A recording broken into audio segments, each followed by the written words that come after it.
Bismillahirrahmanirrahim. Assalamualaikum warahmatullahi wabarakatuh. Apa kabar teman-teman? Semoga bahagia dan semangat selalu. Pada kesempatan kali ini kita berjumpa kembali dalam mata kuliah Psikologi Pendidikan dengan tema baru, yakni teori belajar humanistik dan implementasinya dalam pendidikan. Sebelumnya kita sudah membahas beberapa teori belajar, di antaranya ada teori belajar behaviorisme, kemudian juga teori belajar kognitif, ya, kemudian ada juga teori belajar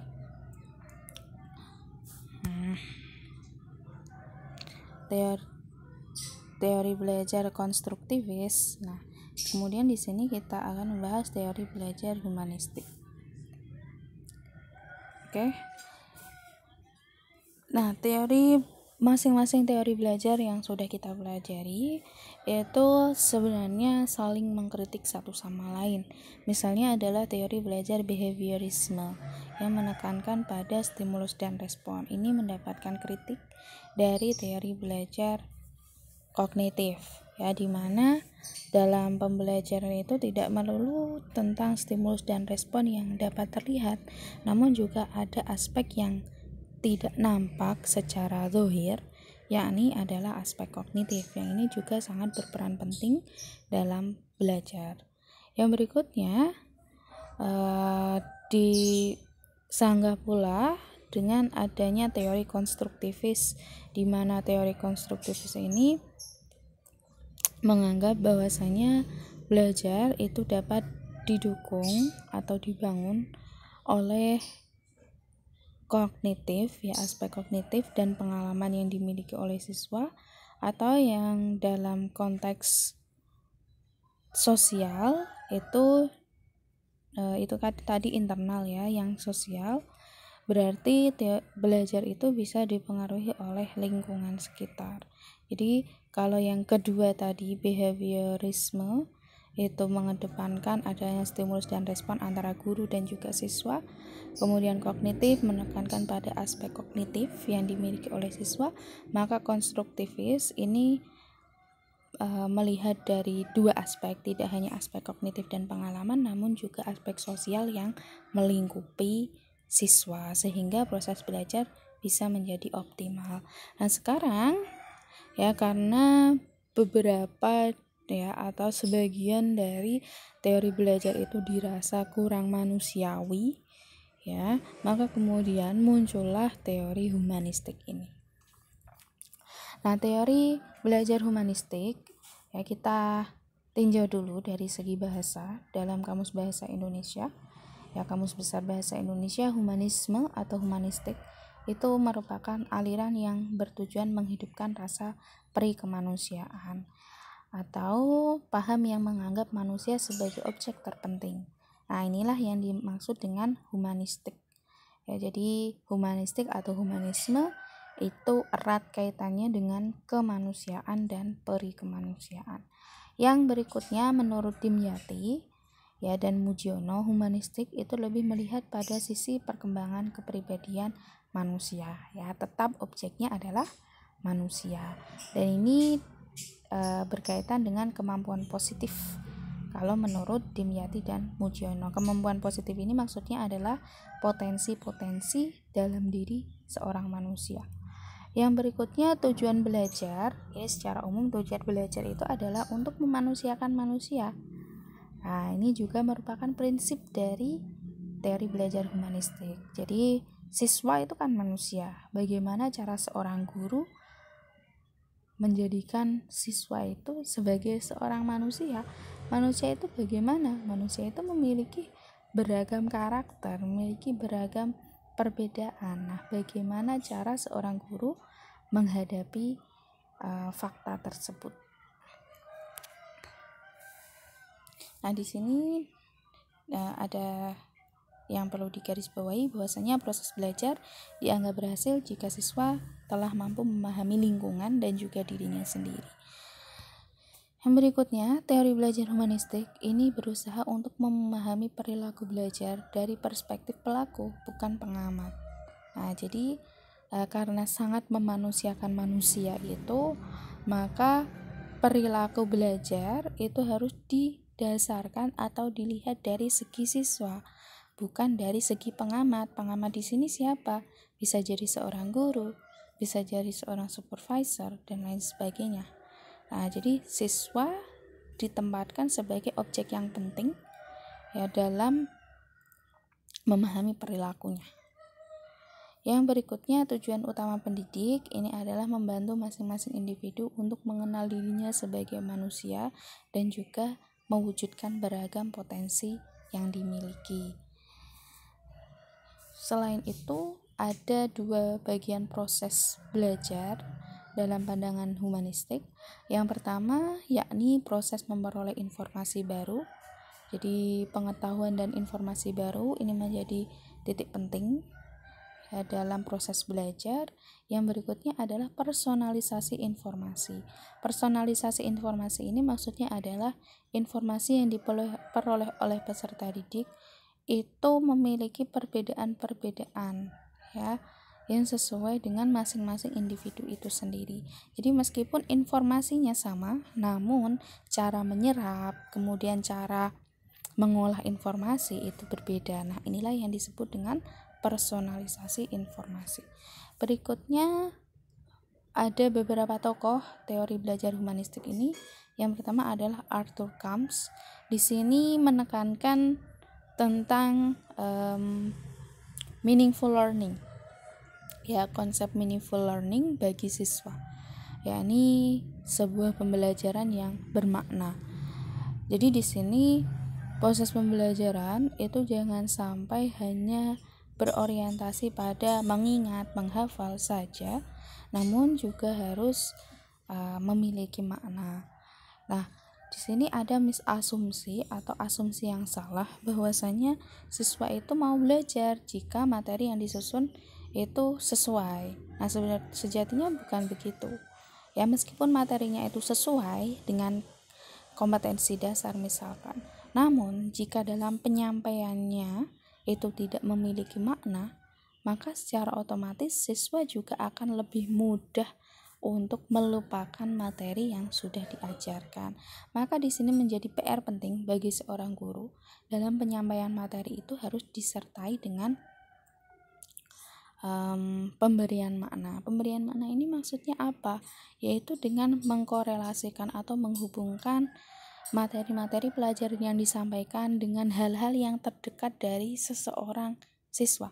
Jadi misalnya dalam kehidupan sehari-harinya itu bagaimana dihubungkan. Ya, jangan sampai bersifat terlalu abstrak. Ya, mereka tidak bisa menangkap apa maksudnya.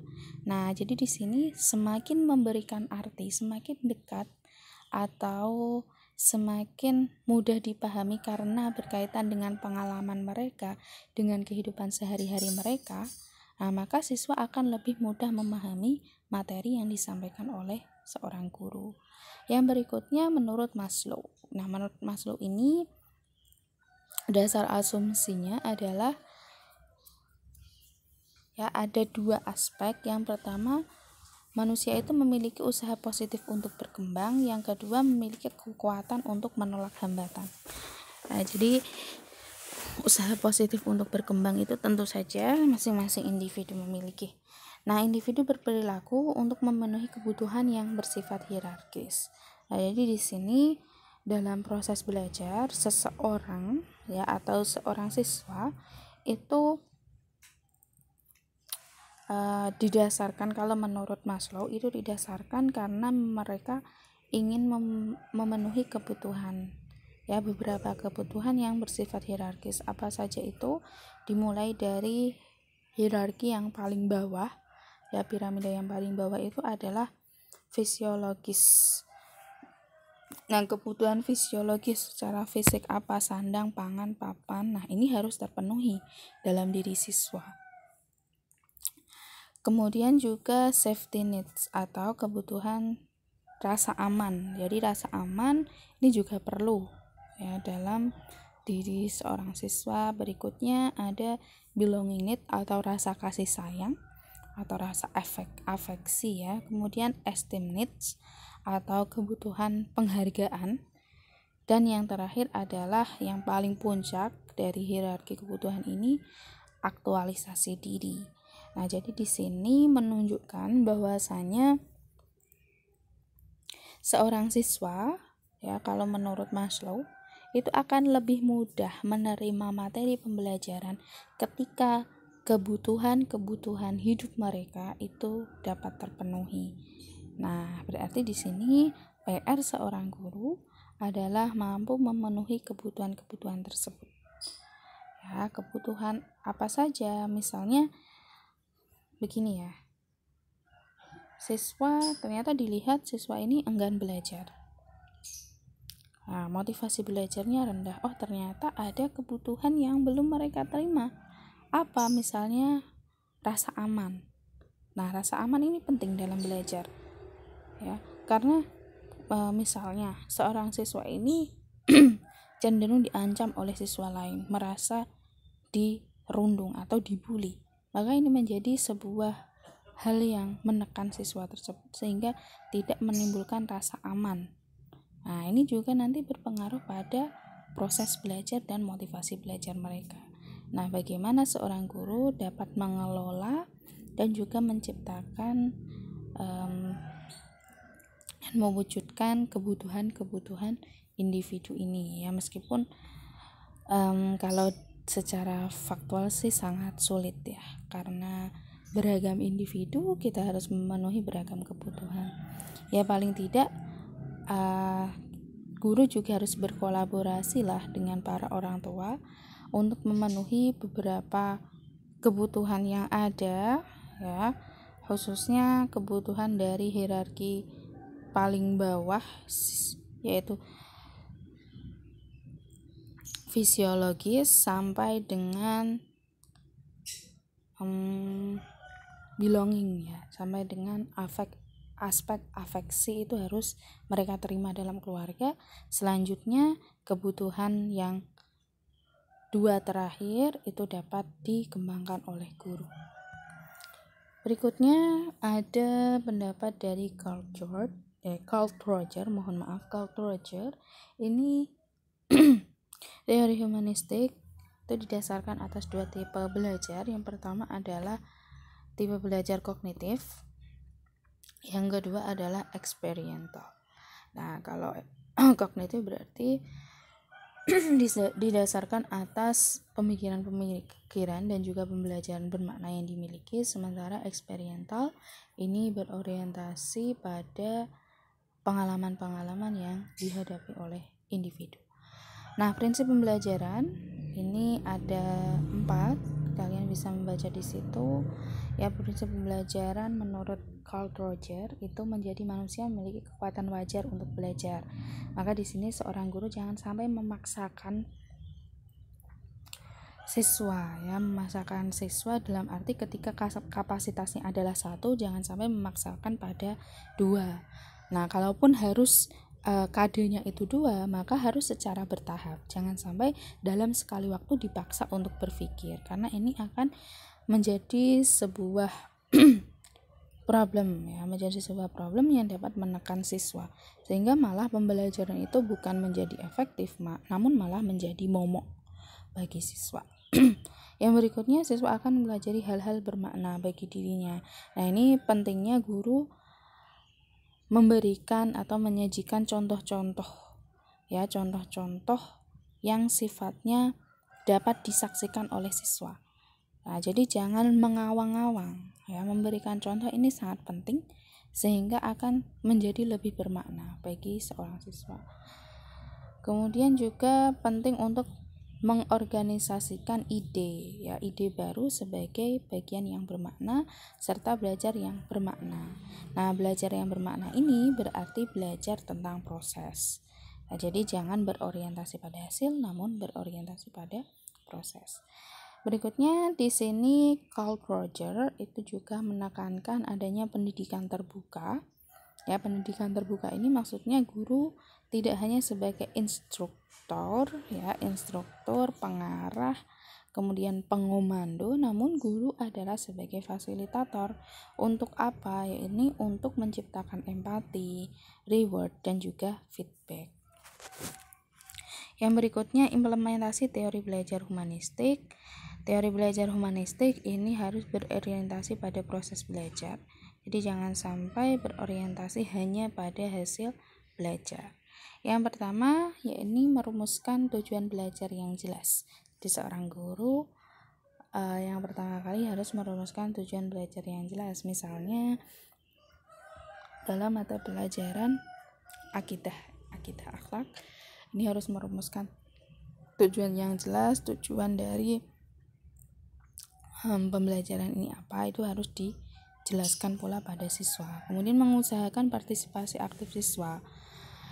Nah, partisipasi aktif siswa melalui kontrak belajar yang jelas. Jadi guru dan siswa ini harus memiliki kontrak belajar ya, yang biasanya disepakati di awal pembelajaran.